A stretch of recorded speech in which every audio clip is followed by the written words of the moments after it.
Assalamualaikum warahmatullahi wabarakatuh. Waalaikumsalam warahmatullahi wabarakatuh.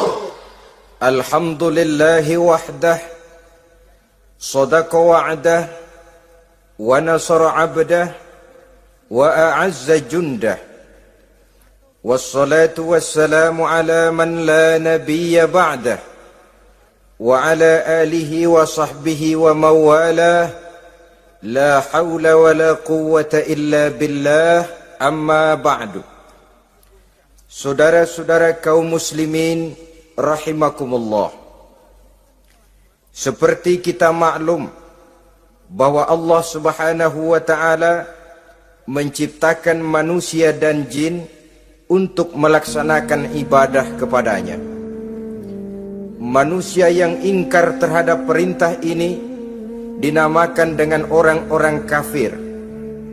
Sedangkan jin yang mengingkari perintah ini dinamakan dengan setan atau syaitan dalam bahasa Qur'annya.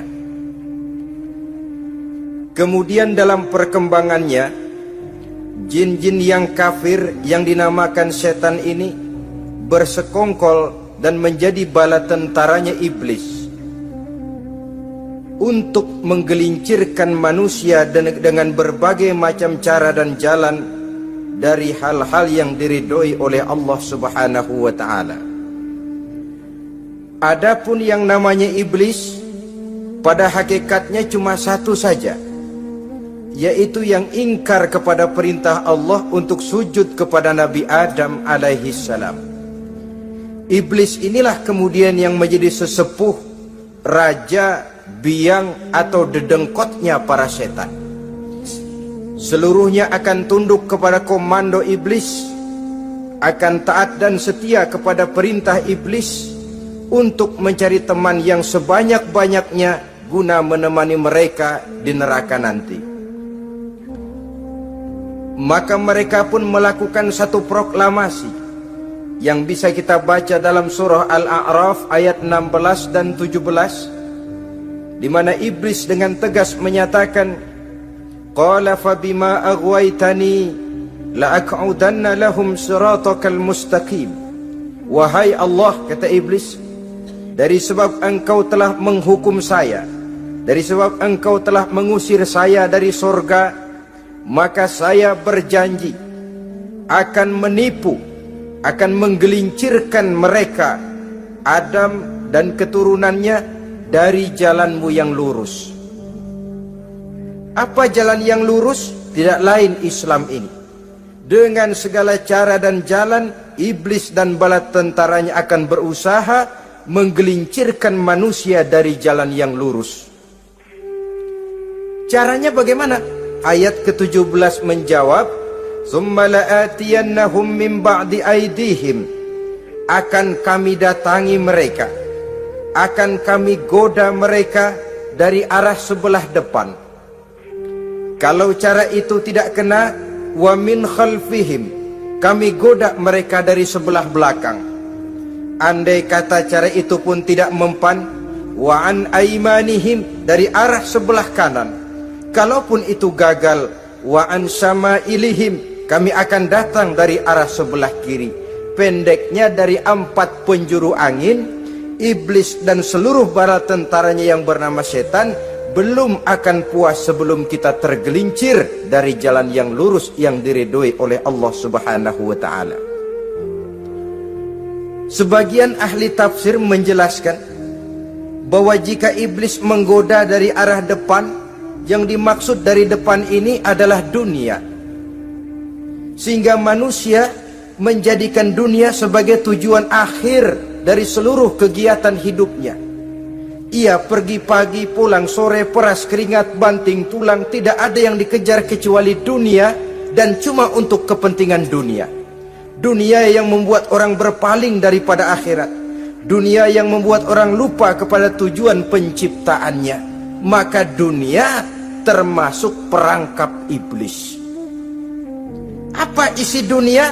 Biasanya yang lazim itu 3 ta itu: harta, tahta, wanita. Itu yang bikin orang jadi sibuk sampai lupa kepada tujuan penciptaannya. Untuk apa dia diciptakan oleh Allah? Ini wa'an min baini aidihim, kami goda mereka dari arah depan dengan menyodorkan dunia dalam bentuk yang hijau ranau, dunia dalam bentuk yang manis sehingga mereka tenggelam di dalamnya lalu melupakan akhirat. Kalau cara itu juga tidak kena, wa min khalfihim, kami datang dari sebelah belakang, kami lupakan mereka kepada akhirat. Itu mah urusan nanti bagaimana saja. Yang penting yang kita hadapi sekarang apa? Dunia. Akhirat kita belum tahu dan bahkan belum tentu ada. Yang sudah pasti saja kita garap. Melupakan akhirat. Wa an aimanihim, yang dimaksud dari arah sebelah kanan, iblis dan setan selalu menghalang-halangi manusia untuk berbuat kebaikan. Karena kanan adalah lambang kebajikan.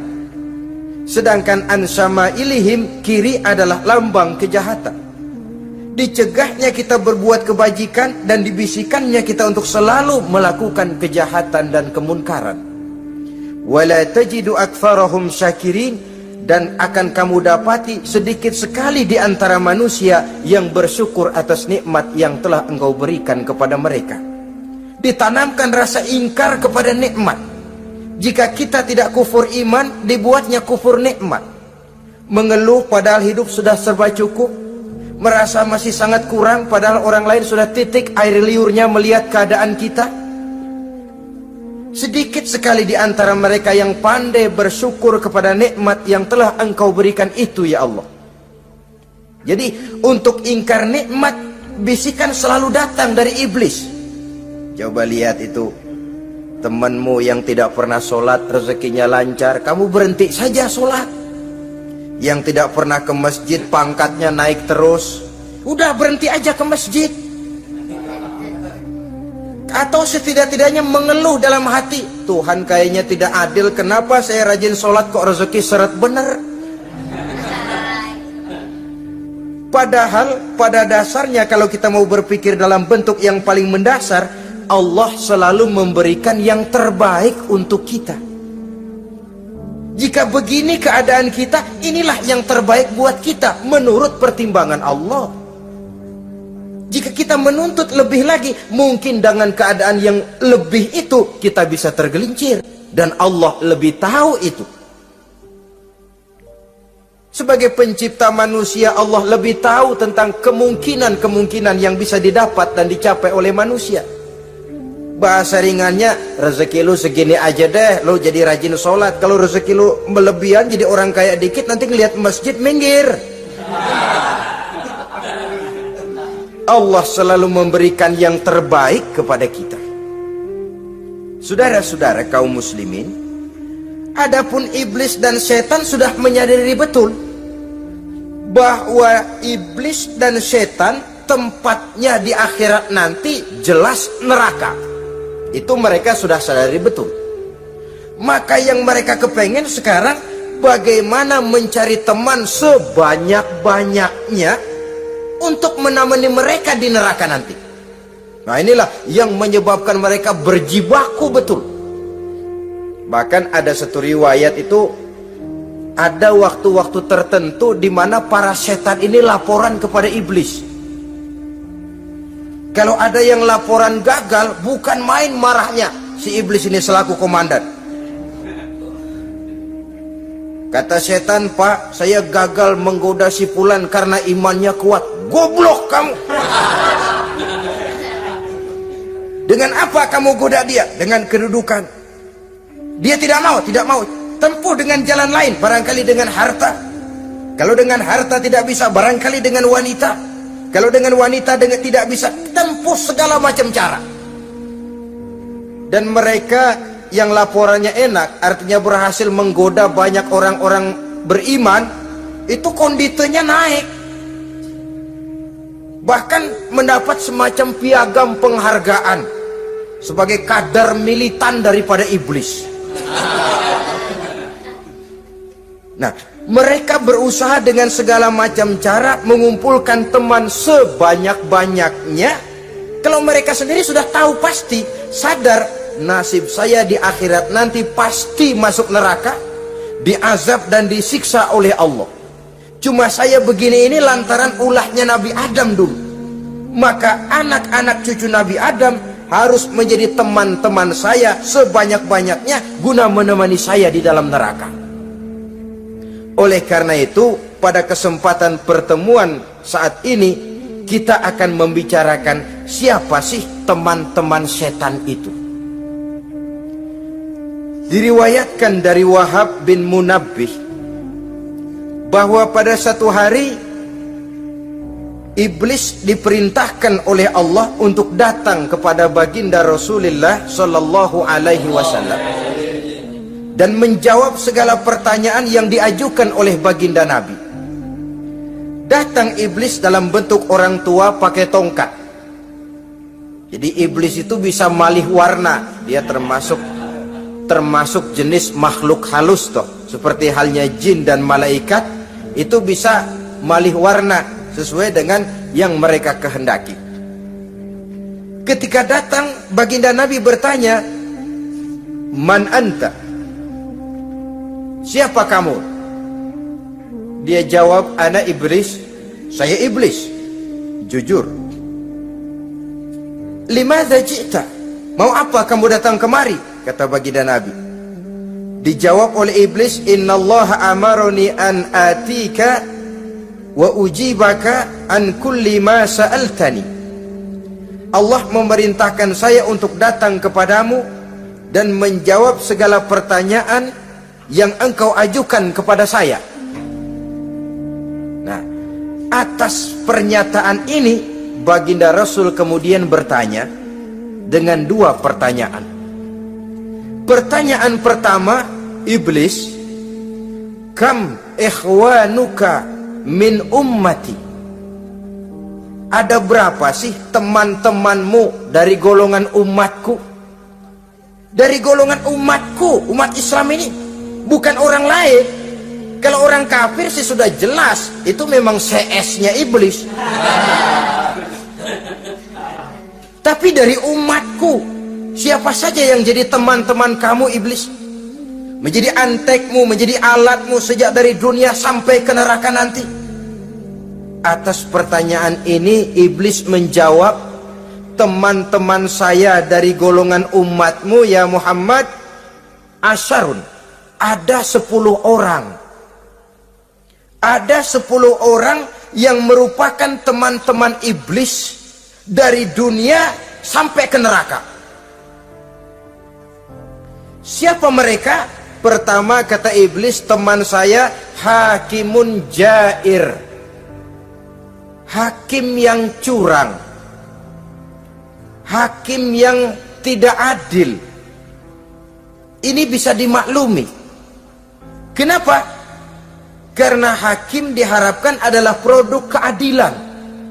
Sehingga orang mengatakan seorang hakim adalah seorang yang meletakkan sebelah kakinya di sorga dan sebelah lagi di neraka. Kalau adil dia menghukum, kaki sebelah kanan yang akan menentukannya ke sorga. Kalau licik dia menghukum, kaki sebelah kiri yang akan menjerumuskan dia ke dalam neraka.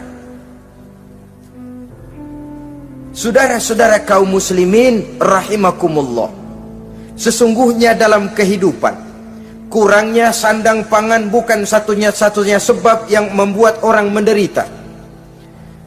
Tidak teraturnya perumahan, kurangnya lapangan kerja bukan satu-satunya yang menyebabkan rakyat menderita. Tapi lukanya rasa keadilan, tidak tegaknya hukum sebagaimana yang diharapkan, itu juga bisa menjadi sumber nestapa, bisa menjadi asal dari segala derita. Oleh karena itu, hakim yang tidak adil, hakim yang curang, yang menghukum tidak berdasarkan hukum, tapi berdasarkan kepentingan, berdasarkan pesan sponsor, hukum bisa dibeli, ada istilah mafia peradilan. Hakim-hakim macam ini yang akan menjadi teman-teman iblis. Dan tiap kali palu akan diketuk, iblis sudah bukan main sibuknya. Kekuasaan di tanganmu, Hijau katamu, hijau yang akan berlaku. Merah kau ketok, merah yang akan jadi keputusan. Orang lain tidak tahu ini kesempatan untuk jadi kaya, ini kesempatan untuk naik pangkat. Manipulir hukum tidak ada yang tahu karena orang banyak yang awam dengan hukum.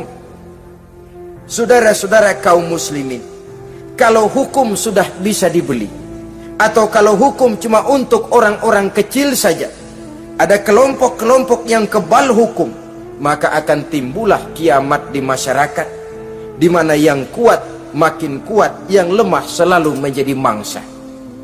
Oleh karenanya, hakim yang serong, hakim yang durjana merupakan teman-teman setan, merupakan teman-teman iblis dari dunia sampai ke neraka nanti. Ini yang pertama.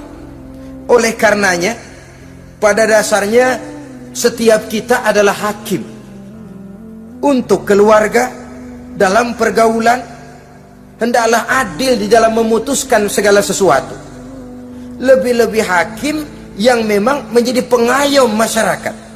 Bukankah lambang para hakim digambarkan dalam bentuk neraca yang berimbang? Tidak berat ke kiri, tidak juga berat ke kanan. Dalam arti objektif memberikan keputusan sesuai dengan hukum, sehingga masyarakat terlindungi. Dan hakim yang adil secara praktis adalah musuh daripada setan. Dimanapun setan dan iblis paling gak demen sama hakim yang adil. Itu merupakan musuh besar bagi setan, yang menyalahkan yang salah, membenarkan yang benar. Walaupun yang salah orang besar, yang benar orang kecil. Dan kita memang oleh baginda Nabi diajarkan satu doa, Allahumma arinal haqqa haqqa warzuqna tiba'ah. Ya Allah, perlihatkan kepada kami bahwa yang benar itu benar. Sebab sering kita lihat yang benar jadi tidak benar. Ini memerlukan kekuatan batin. Yang benar tampakkan kepada kami kebenarannya ya Allah. Sebab sekarang banyak ketidakbenaran yang dikamuflase, banyak ketidakbenaran yang diberikan lipstick sehingga kelihatannya menjadi benar.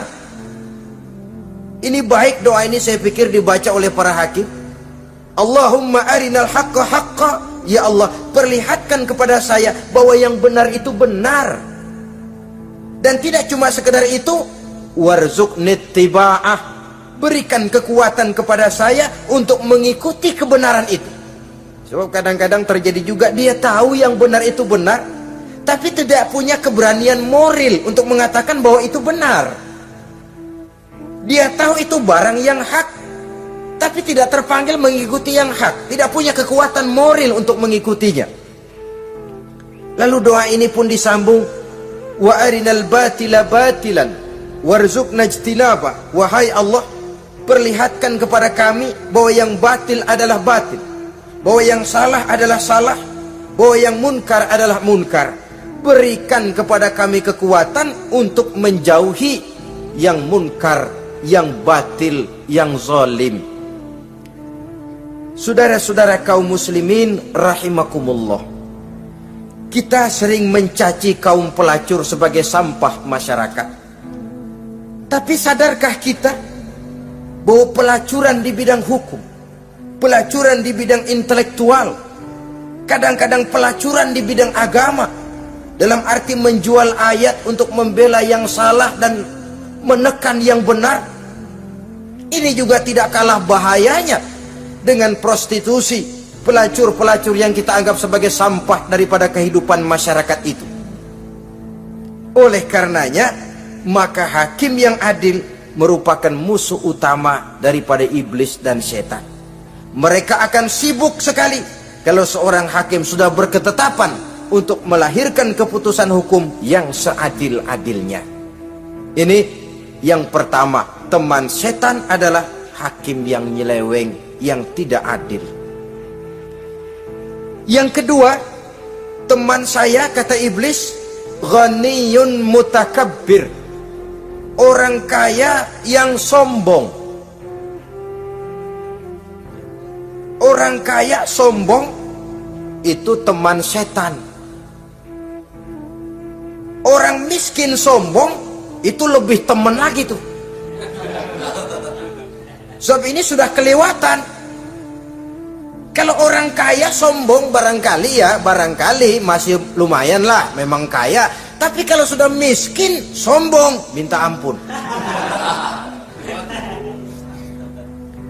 Orang kaya yang sombong adalah musuh iblis. Sebab pada hakikatnya tidak ada yang kaya dalam kehidupan ini kalau sudah bercermin kepada apa sih yang kita punya. Nabi Sulaiman karena merasa menguasai antara masyrik dan maghrib, satu hari pernah mohon izin kepada Allah. Ya Allah, saya mohon izin kepadamu untuk memberikan makan kepada seluruh makhluk-makhlukmu sekedar 1 hari saja. Baik, 1 hari Nabi Sulaiman mau menjamin menanggung makannya semua makhluk karena merasa kaya. Baik, kata Allah. Lalu sibuklah Nabi Sulaiman mengadakan persiapan. Seluruh bala tentaranya, jin, binatang mengumpulkan makanan yang sebanyak-banyaknya, diatur di satu lapangan yang sangat luas. Sebab ini yang mau makan tentu tidak sedikit. Sudah selesai persiapan, kata Allah, sudah selesai Sulaiman? Sudah, ya Allah. Nah, aku mulai dari makhlukku yang paling di bawah, ikan. Ikan Nun dipanggil oleh Allah. Rezekimu hari ini mau ditanggung Sulaiman. Naik, makan. Naik ikan ini. Sekali makan seluruh persiapan habis. Goleng kepala Nabi Sulaiman, beliau sadar lalu sujud, maha kaya engkau ya Allah. Boro-boro nanggung makanan semua makhluk hidup sehari, ikan satu nggak keurusan. Ini baru sekali makan, bagaimana nambahnya? Jadi apa sih yang kita anggap kaya ini? Maka orang kaya yang sombong pada hakikatnya kacang yang lupa akan kulitnya. Tidak ada yang kita bawa pada saat kita terlahir ke alam ini, sebagaimana juga tidak ada yang kita bawa pada saat kita meninggalkan alam ini. Harta kita akan pindah nama. Sebab itu yang perlu kita jaga pada hakikatnya tidak lain nilai-nilai iman, sebab ini yang akan kita bawa. Cuma ironinya, karena iman itu abstrak, bukan benda, orang yang kehilangan iman tidak pernah ribut. Sebaliknya karena harta itu materi, benda konkret, orang yang kehilangan harta cepat merasa, cepat ribut. Motor hilang, ribut. Kenapa? Motor itu benda, kelihatan. Duit hilang, ribut. Televisi hilang, ribut. Kenapa? Benda. Tapi kalau iman yang hilang, wah kelihatannya tenang-tenang saja, Pak.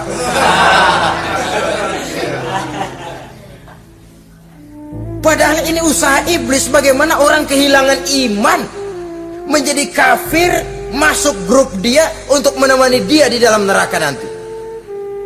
Dia gelincirkan iman kita, dan kita sering tanpa terasa telah mengalami pergeseran nilai-nilai iman kalau tidak tergusur sama sekali.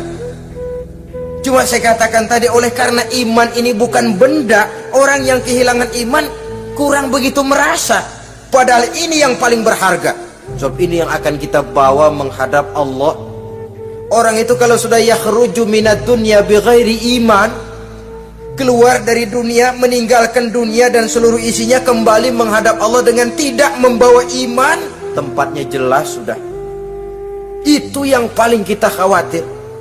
Pangkat jelas tidak kita bawa, harta benda akan pindah nama jadi milik ahli waris kita. Tiba-tiba iman yang cuma satu itu tempat kita bergantung hilang juga dari diri kita. Dengan apa kita mau menghadap Allah? Dan kemalangan apa yang lebih besar dari orang-orang yang telah kehilangan iman pada saat dia menghadap Allah Subhanahu wa ta'ala. Karena itu saudara-saudara, terutama yang diberikan amanah berupa harta oleh Allah dalam kehidupan ini.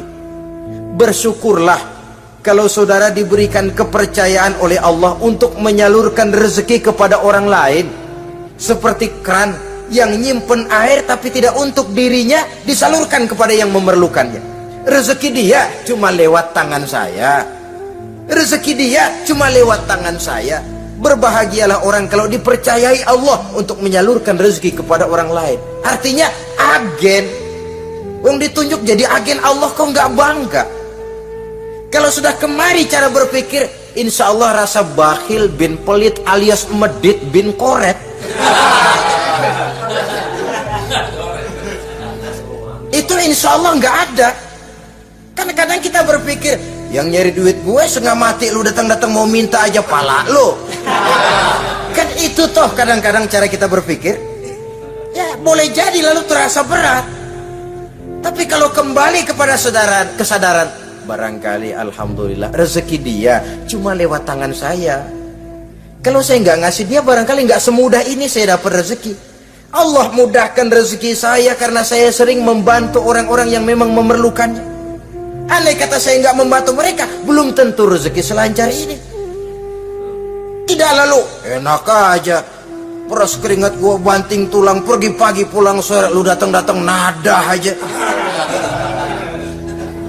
Berbahagialah orang jikalau sekali lagi dia dijadikan agen oleh Allah untuk menyalurkan rezeki kepada mereka yang memang memerlukannya. Kalau tidak ke arah itu kita berpikir, yang timbul bakhil. Bakhil lalu bermegah-megah dengan hartanya, timbul kesombongan. Senang lihat orang susah, lalu dia sendiri dengan hartanya cuma to show only, pameran. Lewat di kampung, senang kalau orang melotot lihat mobilnya yang serba mengkilap, sepatunya yang serba mahal.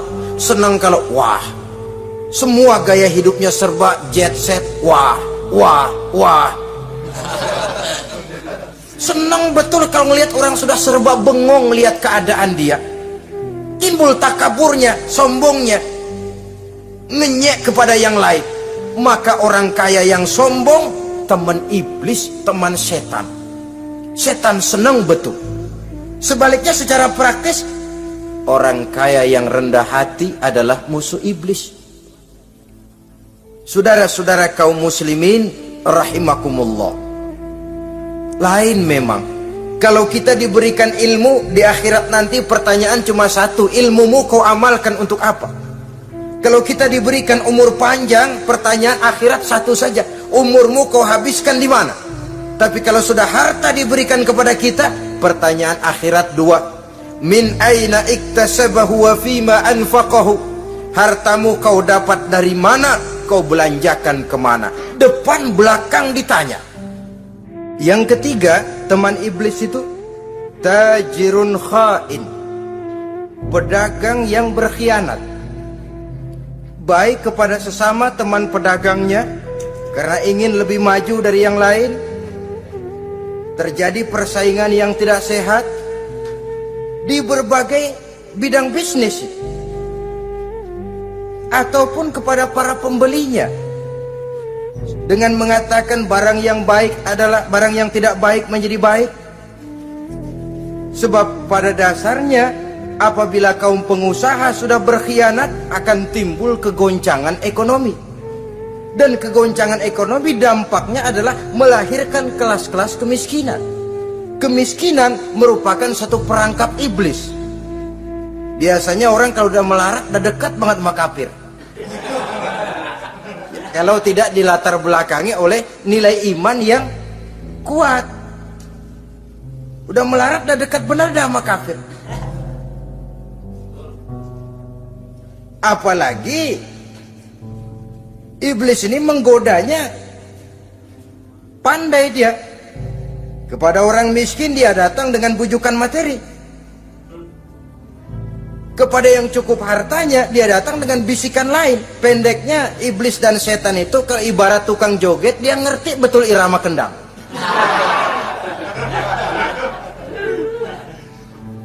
Di mana kelemahan orang itu dia selidiki, dia pelajari, dari arah situ dia masuk.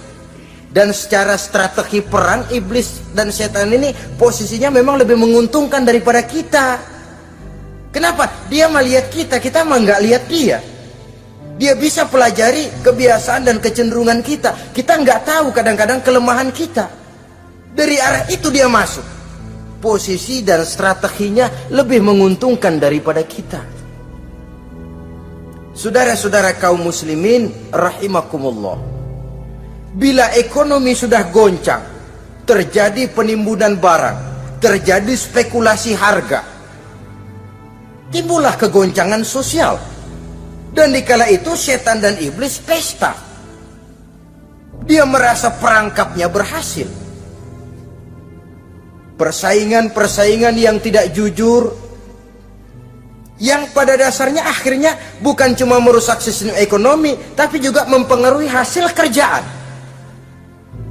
Dalam tender-tender usaha-usaha besar misalnya, oleh karena mengajar supaya dia yang mendapat proyek, dia tidak segan sogok sini, suap sana, semir sana, usap sini.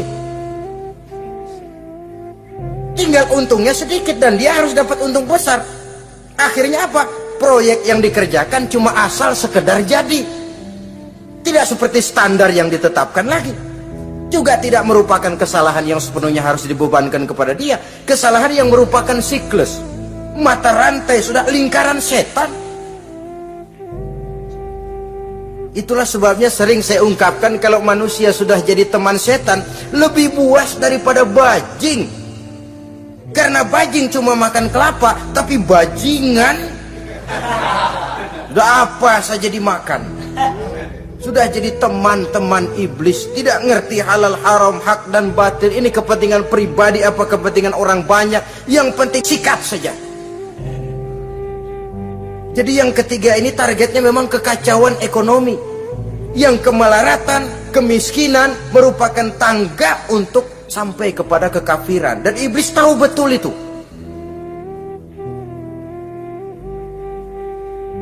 Lain misalnya contoh yang diberikan oleh Rasul. Rasul kan pernah dagang di kala remaja itu, membawa dagangannya Siti Khadijah, kain. Beliau dagang kain. Berapa kain ini? Oh, kalau ini saya ambil dari Ibu Khadijah 25 rupiah. Saudara mau beli saya berapa terserah, asal saya ada untungnya.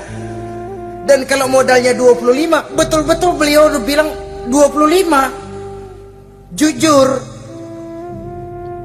Kita kan enggak, udah bohong campur sumpah lagi.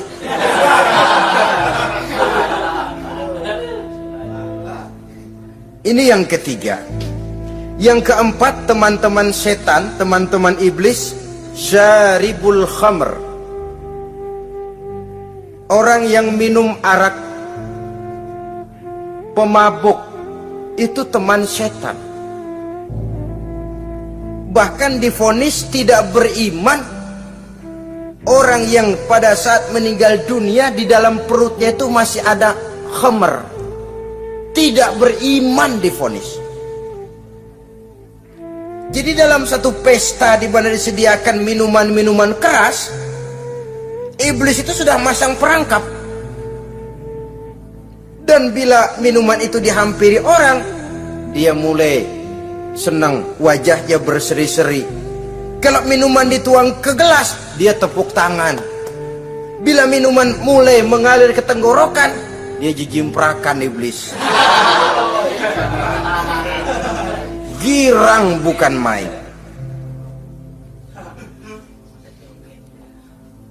Saudara-saudara kaum muslimin rahimakumullah, kenapa pemabuk merupakan teman setan? Karena dalam keadaan mabuk, orang kehilangan daya kontrol. Perbuatannya nyaris tidak terkontrol lagi. Tidak ada rahasia, tidak ada harga diri, tidak ada sifat memelihara. Dan itu ciri-ciri daripada iblis.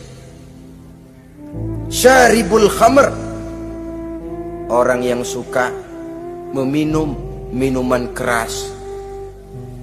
Itulah sebabnya memang dalam hidup ini kita harus punya filter. Allah selalu menghendaki yang terbaik dan memilihkan yang terbaik untuk kita. Kalau sudah itu minuman yang baik, kata Allah, itulah memang yang baik untuk kita. Kalau itu dilarang oleh Allah, itulah memang yang tidak baik untuk kita. Jadi kalau sudah qat'i dalilnya, nggak usah buang energi menyelidiki apa manfaatnya. Kalau sudah qat'i dilarang, nggak usah buang energi menyelidiki apa bahayanya khamr. Allah tidak akan melarang sesuatu yang mengandung manfaat. Yang dilarang Allah tentu yang membawa mudarat dan bahaya di dalam kehidupan. Bukankah sekarang ini minuman keras sudah merupakan penghias pesta? Merupakan kebanggaan di kalangan remaja, termasuk dalam kata khamr ini ya morfin, ganja, narkotik, dan yang sejenis dengan itu. Orang sudah merasa bangga kalau sudah fly to the sky, membumbung ke angkasa, katanya dunia ini luas, lupa segala macam persoalan. Tapi sampai kapan? Sampai kapan orang merasa membumbung? Sampai kapan orang merasa bisa meninggalkan segala persoalan? Sampai mabuknya selesai? Ya kalau gitu mabuk aja terus. Lalu apa artinya kehidupan ini? Mabuk kan gak ngerugiin orang lain. Kalau saya nyolong kan ngerugiin orang lain. Kalau saya korupsi ngerugiin orang lain. Kalau saya zina jelas ada orang lain yang dirugikan. Tapi minum khamar, siapa yang rugi? Uang-uang saya. Saya beli dengan uang saya, yang minum pun saya. Siapa yang rugi? Saudara, ini pemikiran sepihak namanya. Pertama jelas merugikan diri sendiri. Kesehatan terganggu, pertumbuhan IQ, ya, daya pikir jadi jumud bin beku. Tidak ada idealisme ke arah depan. Yang ada ya, yang dipikirkan ya, yang di depan hidungnya saja. Dan konon itu pada mulanya memang orang kan sifatnya cuma ingin tahu, nyobain, ketagihan. Ya kalau orang tuanya masuk golongan have, mampu. Ya, kalau orang tuanya termasuk ekonomi lemah, sedangkan kecanduan hal yang tidak bisa ditangguhkan. Orang yang sudah kecanduan minuman keras, sekali dia tidak minum, sudah bukan main rasanya. Orang yang sudah biasa minum ganja, morfin, narkotik, satu kali dia tidak bertemu itu, sudah nggak keruan rasa. Orang tuanya tidak mampu, kenapa lalu nggak ngelamun yang negatif? Ya kalau dia keluarga have, orang tuanya masih ngelarang, dia bisa jual hal lain di rumahnya yang ada harganya. Tip dek kah itu, video kah itu, mobil kah digade dulu. Kalau di kampung, anak-anak muda yang menengah ke bawah, kenapa nggak ayam orang disamber? Terjadilah perbuatan negatif yang akhirnya merembet kepada merugikan orang lain. Hakikatnya zahirnya memang pada mulanya hanya merugikan diri sendiri, tapi lambat laun akan merembet juga kepada merugikan orang lain. Oleh karena itu pantas kalau dalam perjalanan Mi'raj begitu hendak start dari Masjidil Aqsa menghadap Allah, kepada baginda Nabi disodorkan 2 gelas minuman, segelas susu dan segelas arak. Muhammad, kau ambil salah satu minuman itu, kau minum. Mantap. Nabi mengambil gelas yang isinya susu lalu beliau minum. Selesai minum kata Jibril, "Shaddaqta ya Muhammad, laqad asabtal haq." Kamu benar Muhammad, pilihanmu tepat. Kenapa? Untung saja susu yang kamu minum. Kalau arak yang kamu ambil, kamu pilih dan kamu minum, pasti umatmu bakal pada jadi umat teler semua nanti. Nabi milih susu saja umatnya masih banyak yang teler, apalagi kalau beliau memilih khamr waktu itu. Tapi ini sekedar simbol bahwa begitulah kita dalam hidup. Saudara, kalau di depan kita ditaruh segelas jamu, segelas sirup, kira-kira pilih mana? Sirup apa jamu? Orang yang berpikir panjang ke depan, dia bakal pilih jamu. Memang pahit, getir, nggak enak, tapi besok pagi badan enteng, kerja semangat, berpikir cerdas, gairah ada. Orang yang pikirannya pendek, ngapain jamu getir nih, sirup nih, manis ini, Dia minum, bukan main manisnya, besok pagi bibir pada jontor. Begitulah dalam kehidupan ini. Maka hendaknya kita berusaha dengan sekuat kemampuan untuk menghindarkan diri dari minuman keras dan pengaruh-pengaruhnya. Yang kelima, teman iblis itu al-qattat, tukang-tukang fitnah. Itu suling iblis itu, trompet setan. Sebab apa? Benar kalau Quran mengatakan, Nabi mengatakan al-fitnatu asyaddu minal qatl. Fitnah lebih bahaya dari pembunuhan. Sebab apa? Pembunuhan membunuh orang secara langsung, fitnah membunuh orang pelan-pelan. Kalau mati mendingan cepat daripada pelan-pelan. Pelan-pelan mati, cepat mati enakan cepat, nggak ngerasain sakit. Fitnah membunuh orang pelan-pelan. Nama baik orang hancur, dicoreng-moreng di tengah masyarakat. Maka tukang-tukang fitnah, teman-teman setan dari dunia sampai ke neraka nanti. Karena fitnah lebih bahaya daripada pembunuhan. Mengada-ada yang tidak ada diada-adakan, fitnah. Melebih-lebih, berita semeter jadi 3 meter, yang 2 meter. Ya kalau positif, kalau negatif, fitnah. Memang orang bilang kalau kita nitip duit jangan harap lebih, kurang bisa. Tapi kalau nitip omongan jangan harap kurang, pas saja sudah untung itu. Biasanya lebih, namanya omongan.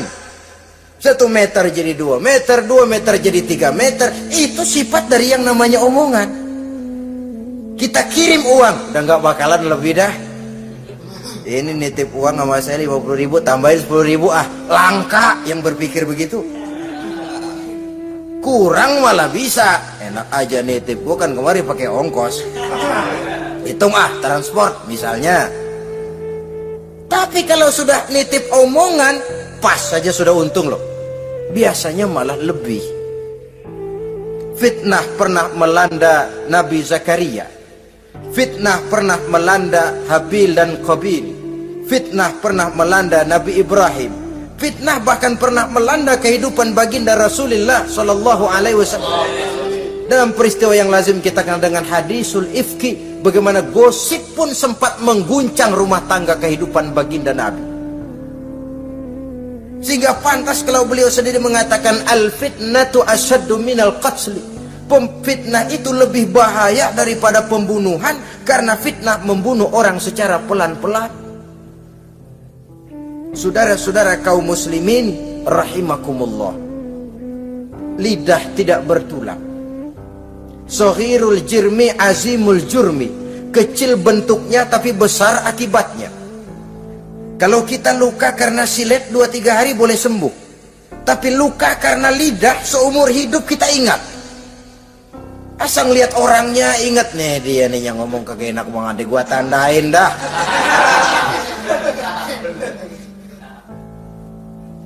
Itulah sebabnya pepatah bilang salamatul insan fi hifzil lisan. Orang akan selamat jikalau dia pandai menjaga lidahnya. Saudara-saudara kaum muslimin, yang keenam, teman setan sahibur riya, orang yang riya, beramal cuma to show only, supaya ingin dipuji orang, ingin dilihat orang, riya namanya. Tidak ada ikhlas. Sebab kata Imam Ghazali, an-nasu kulluhum niyamun illal alimun wal alimuna, an-nasu kulluhum mauta illal alimun wal alimuna niyamun illal amilun wal amiluna mughtarruna ilal mukhlisun. Manusia itu pada hakikatnya mati kecuali orang alim. Orang alim sekalipun hidup hakikatnya adalah tidur, kecuali orang yang mengamalkan ilmunya. Dan orang yang mengamalkan ilmunya banyak yang tertipu, kecuali orang yang ikhlas. Tepat ini fatwa Imam Ghazali. Manusia hakikatnya tidur kecuali orang yang alim. Orang yang alim walaupun hidup tapi tidur. Hidup tidur, ya nggak bisa berbuat banyak. Kecuali orang yang mengamalkan ilmunya. Dan orang yang mengamalkan ilmunya banyak yang tertipu, kecuali yang ikhlas. Jadi kalau amal itu adalah jasad, ikhlas itu adalah ruh. Amal tanpa ikhlas patung. Patung tidak bisa berkembang, tidak bisa berbuat banyak, namanya patung. Itu amal tanpa ikhlas. Ini termasuk penyakit batin toh, ikhlas, riya, ujub, sum'ah, penyakit kepengen didengar orang, penyakit kepengen dilihat orang. Wah, kalau sembayangnya dilihat orang mantap betul, kayak besok mau mati. Tapi kalau sudah sembahyang nggak dilihat orang, wah kilat khusus, cepat bukan main. Ria. Ini yang menghancurkan amal ini nggak terasa. Sifat kita sendiri. Ria ini menggeragoti amal sebagaimana api menggeragoti kayu bakar. Yang ketujuh, teman setan akilu malil yatim. Orang yang memakan harta anak yatim. Itu setan senang betul itu. Dia bisikan, lah kau kan ngurus anak yatim. Kau sudah menanamkan budi kepada mereka, jadi wajar kalau kau ambil bagian. Mula-mula memang dalam batas yang wajar, makin lama malah berebut sama yatimnya. Makin kesonoin, yatimnya malah nggak keduman, panitianya yang kenyang. Akilu malil yatim, orang yang memakan harta anak yatim secara zalim, ini merupakan teman setan. Sebaliknya, orang yang melindungi anak yatim, kata Nabi, seperti dua jari ini dengan aku di akhirat nanti. Dekat derajatnya dengan Rasul. Yang kedelapan, teman setan al-mutahawinu bis shalah. Orang yang nganggap enteng sholat, ngenteng-ngentengin sholat. Nanti aja dah, kalau udah tua-tuaan, sembahyang mah gampang, saban sari ada. Kalau ini nih tinju jarang-jarang. Al-mutahawin, ngenteng-ngentengin. Pada dasarnya agama itu mudah, jangan dipersulit, tapi juga jangan dipermudah. Agama itu tidak berat, jangan diberat-beratin, tapi juga jangan dienteng-entengin. So yang enteng kalau kita entengin, akhirnya menganggap remeh. Mulanya memang sedikit, makin lama makin banyak, makin lama makin banyak, makin bertumpuk. Apalagi kalau sadar kita sholat adalah tiang daripada agama. Bagaimana rumah akan tegak tanpa tiang yang kuat? Bagaimana agama akan tegak dalam diri seseorang kalau sholatnya dia enteng-entengi? Jangankan yang sunnah, yang wajib saja. Kadang-kadang tutup lubang gali lubang. Padahal itu merupakan tiang pokok. Rumah itu untuk kuat harus ada tiang-tiang tambahan. Tiang tambahan ini ya nawafil, ya rawatib, sholat-sholat sunnah itu. Itu untuk menjaga stabilitas temperatur batin kita kepada Allah. Al-mutahawinu bis shalah. Jadi kalau sudah masuk waktu, beduk misalnya berbunyi, azan berkumandang, iblis mulai menyebar bala tentaranya. Pasukan siap.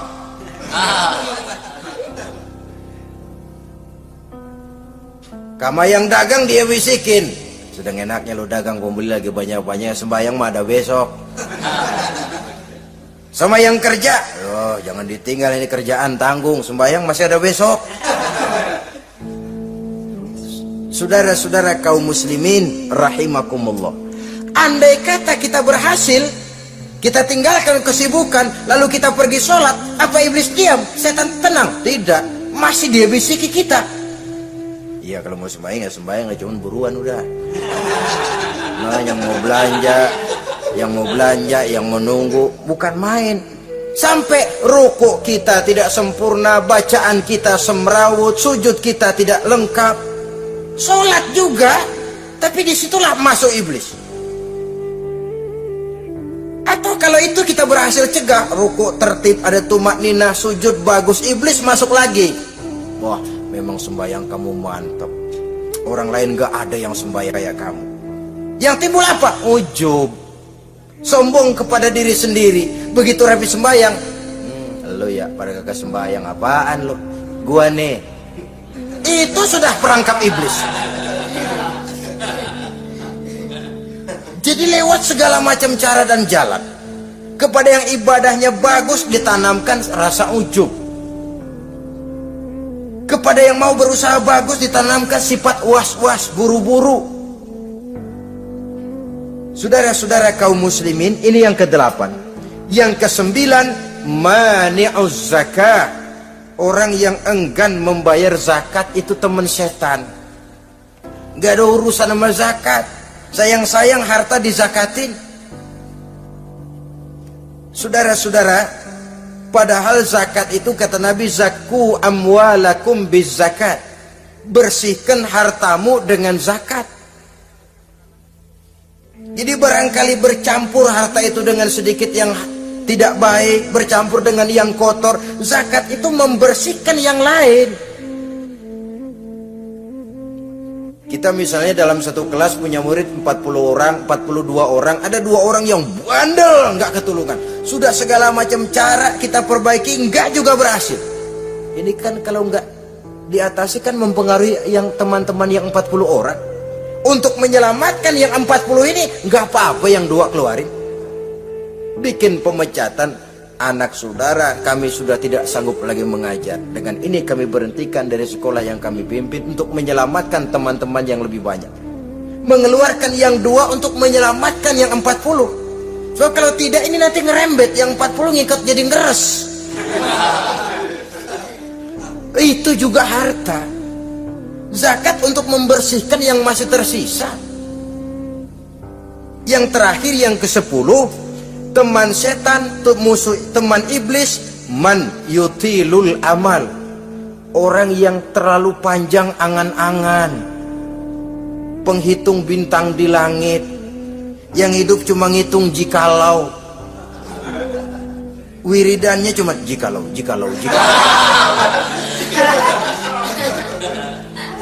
Tidak pernah mau berbuat, cuma angan-angan kelewat panjang. Yang ngelamun kan nggak ada sekolahan, ya siapa juga bisa ngelamun. Orang bukan tidak boleh bercita-cita, bahkan cita-cita yang mendorong kita untuk bergairah dalam kehidupan. Tapi kalau cita-cita tanpa langkah konkret, yang penting kan punya kemauan, lebihnya tawakal, nggak cukup. Pernah datang ke masjid seorang sahabat.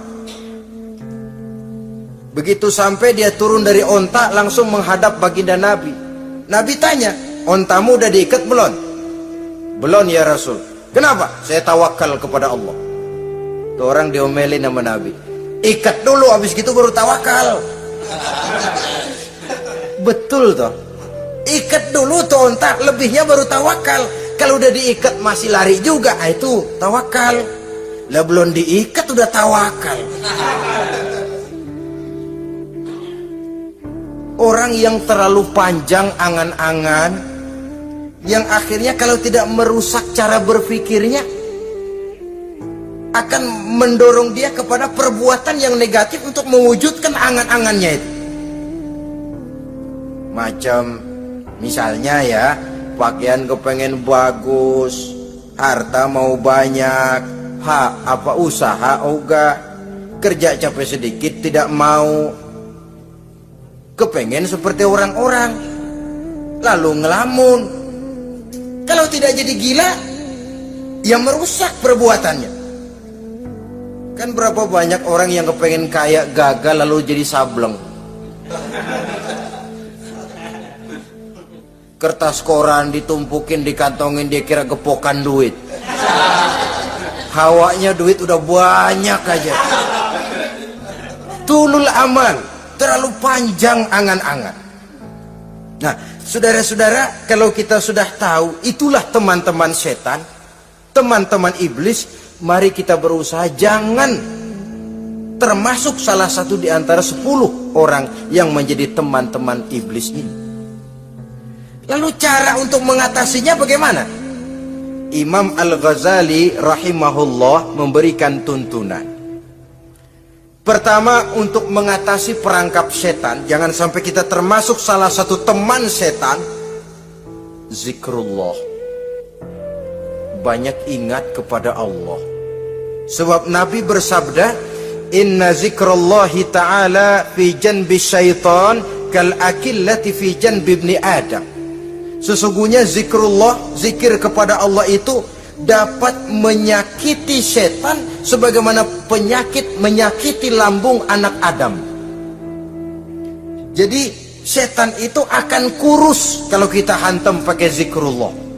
Setan tidak berdaya, lemah kalau kita hantam pakai zikrullah. Ingat Allah, selalu merasakan kehadiran Allah dekat dalam hidup. Itu senjata pertama. Dengan zikrullah, setan kurus. Kalau udah kurus, ya lemas, nggak berdaya ngadepin kita. Tapi kalau nafsu yang kita ikutin, kita umpanin tuh setan. Lah gemuk. Begitu gemuk, makin berleluasa dia ngutak-ngatik kita. Yang kedua, jangan mendekati tempat maksiat. Sebab man hama haulal hima yusiku ayyaqa fi. Orang yang main di pinggir kali ditakutin kecebur di kali. Jangan mendekati tempat yang cenderung membawa kita ke tempat maksiat. Saudara-saudara, yang ketiga, mengosongkan perut. Dalam arti rajin puasa, puasa sunnah. Kata Nabi, inna syaitan yajri min ibni Adam majrad dam fadayyiku majariyahu bil ju'. Setan mengalir dalam diri manusia seperti mengalirnya darah. Maka persempit jalan setan dengan apa? Bil ju', dengan memperbanyak lapar, bukan memperturutkan syahwat. Pantas kalau Nabi bilang, saya adalah sekelompok orang yang tidak makan kecuali kalau kami lapar, dan kalau kami makan tidaklah sampai kekenyangan. Bukan nggak kenyang, tapi nggak kekenyangan. Yang terakhir kata Imam Ghazali, hendaknya kita selalu ingat bahwa tujuan iblis dan setan adalah menjerumuskan manusia, menyengsarakan manusia, supaya kita menjadi teman mereka di neraka nanti. Kalau ingat itu, insya Allah kita bisa mengerem diri. Nah, inilah saja yang dapat kita sampaikan pada pertemuan kali ini. Mudah-mudahan ada manfaatnya. Terima kasih dan mohon maaf. Usikum wa nafsi bitaqwallah. Wassalamualaikum warahmatullahi wabarakatuh.